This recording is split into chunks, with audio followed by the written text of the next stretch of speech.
Le Mexique a abrité deux civilisations majeures, les Mayas d'une part et les Aztèques de l'autre. Alors que les Mayas subsistent encore, les Aztèques, eux, ont complètement disparu. Bonjour à tous, c'est Toine et revenons ensemble sur la civilisation aztèque.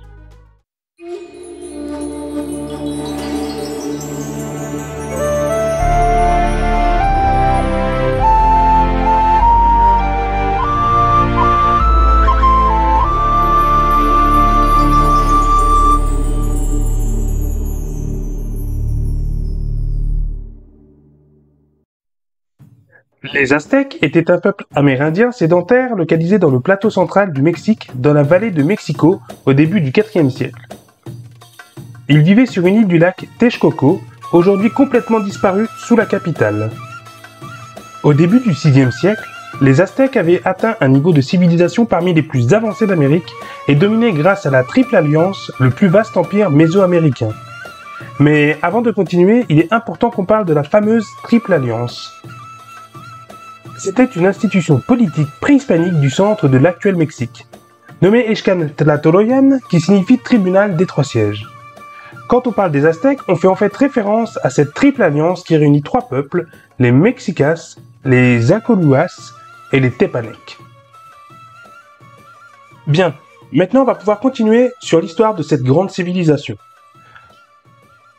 Selon les traditions aztèques, les Mexicas aurait vu un aigle perché sur un cactus sur une petite île marécageuse au milieu du lac Texcoco. Il tenait dans ses serres une figue de barbarie ou un serpent, et cette vision de l'aigle fut interprétée par des prêtres comme un message surnaturel du dieu Huitzilopochtli qui leur indiqua qu'il fallait s'introduire à cet endroit pour y fonder par la suite un empire. Les Mexicas se seraient alors définitivement installés ici, devenant donc sédentaires.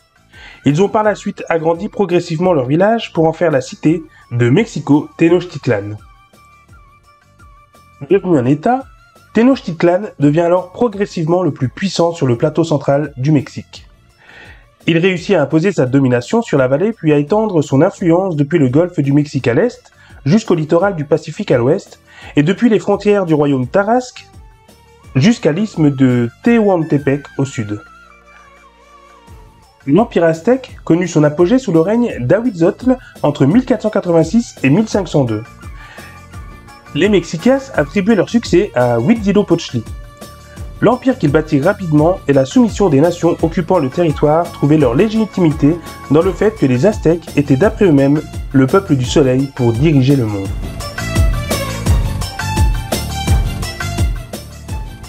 Comme dans les autres civilisations mésoaméricaines, l'organisation sociopolitique a été structurée sur trois niveaux: la famille, le calpulli et l'altépetl. Le calpulli était assimilé à un clan, une ville ou même un quartier. Il était sous l'autorité d'un chef local qui répartissait les terres pour l'agriculture ou encore les tâches non agricoles en échange d'un tribut ou d'allégeance. L'altépetl, quant à lui, était une sorte de cité-état regroupant plusieurs calpullis et dirigé par un chef assimilé à un roi.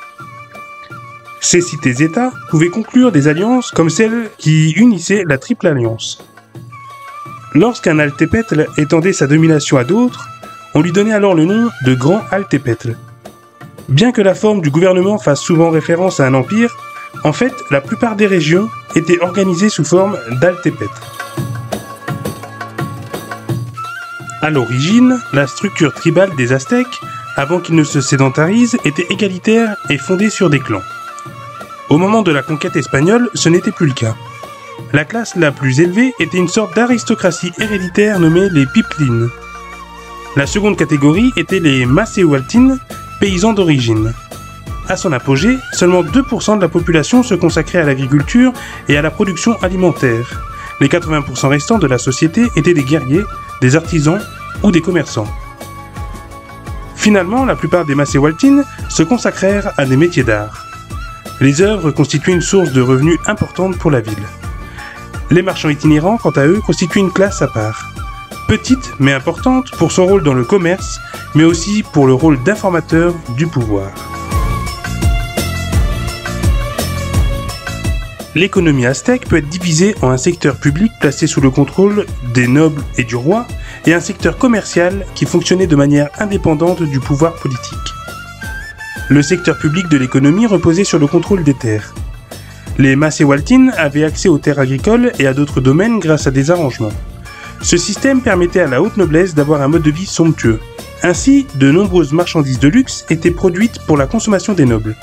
Les producteurs de plumes, de sculptures, de bijoux et autres articles de luxe étaient des spécialistes travaillant à temps plein pour le compte des nobles qui les employaient.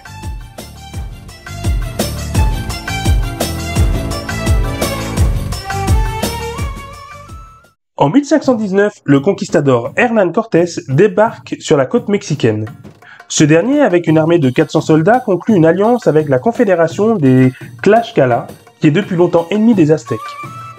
Les Espagnols et leurs alliés arrivent devant Tenochtitlan le 8 novembre 1519. Moctezuma II, actuel chef aztèque, les accueillit d'abord pacifiquement. Cependant, la méfiance et l'hostilité s'installèrent pour culminer avec le massacre du Temple Mayor et la mort du chef des Aztèques.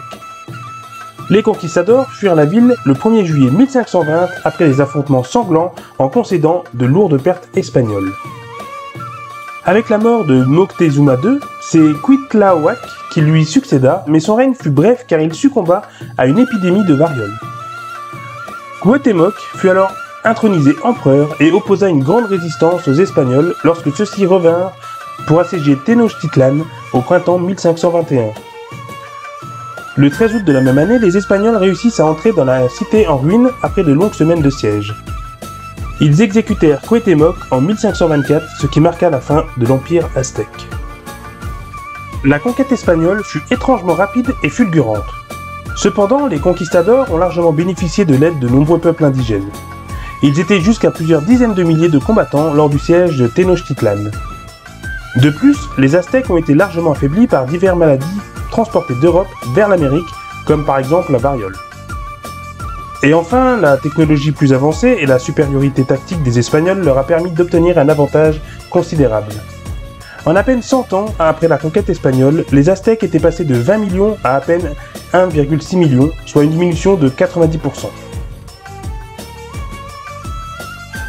La plupart des Mexicains actuels sont d'ascendance autochtone et espagnole, et la population est majoritairement composée de métis. La langue aztèque, le nahuatl, est aujourd'hui parlée par environ 1,5 million de Mexicains, principalement dans les régions montagneuses du centre du pays. La ville de Mexico a été construite sur les ruines de Tenochtitlan, ce qui fait d'elle l'une des villes les plus anciennes d'Amérique. Beaucoup de ces quartiers et éléments naturels d'origine conservent leur nom nahuatl en hommage à l'antique civilisation aztèque.